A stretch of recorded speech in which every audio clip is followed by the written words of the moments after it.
Հակոբոս 3-րդ գլուխ։ Եղբայրներիմ, շատերդ ուսուցանողներ չլինեք։ Իմացեք, որ այս առումով մեծ դատաստան ենք ընդունելու,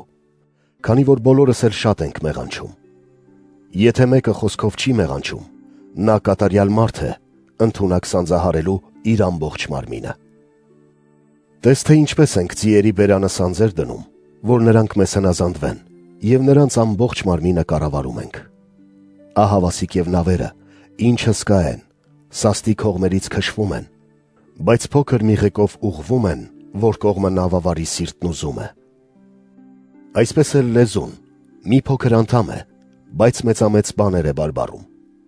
Ահա թե մի փոքր կրակ ինչպիսի անտառներ է հրդեհում։ Լեզուն էլ կրակ է մի աշխարհ անիրավության։ Մեր անդամների մեջ հաստատված այդ լեզուն, որ ապականում է ամբողջ մարմինը և գեհենի բորբոքված կրակով վառում մեր ամբողջ գոյությունը։ Գազանների, թռչունների և սողունների ամեն տեսակ և ինչ որ կա ծովի մեջ, հնազանդված է և հնազանդվում է մարդկային բնությանը։ Բայց մարդկանց լեզուն, այդ չարը, անզսպելին և մահաբեր թույնով լցվածը, ոչ ոք չի կարող նրան հնազանդեցնել։ Նրանով օրհնում ենք Տիրոջը և Հորը, նրանով ենք անիծում մարդկանց, որ ստեղծվեցին Աստծու նմանությամբ։ Օրհնություններն ու անեծքները նույն բերանից են դուրս գալիս։ Եղբայրներիմ, պետք չէ, որ դա այդպես լինի։ Միթե մի աղբյուր նույն ակունքից միաժամանակ քաղցր և դառն ջուր կբխեցնի։ Եղբայրներիմ, միթե հնարավոր է, որ թզենին ձիթապտուղ տա, կամ որդատուն կթուզ, և աղուտ տեղից հնարավոր չէ քաղցր ջուր ստանալ։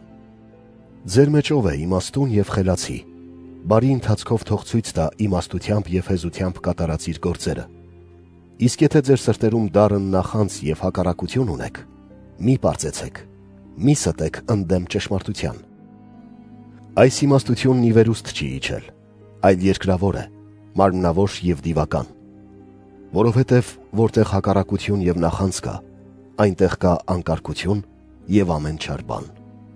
Իսկ վերին իմաստությունը նախ սուրբ է և ապա խաղաղարար, հեզ, բարյացակամ, լի ողորմածությամբ ու բարի գործերով, անկողմնակալ, առանց կեղծավորության։ Արդարության պտուղը խաղաղությամբ է սերմանվում նրանց համար, ովքեր խաղաղություն են անում։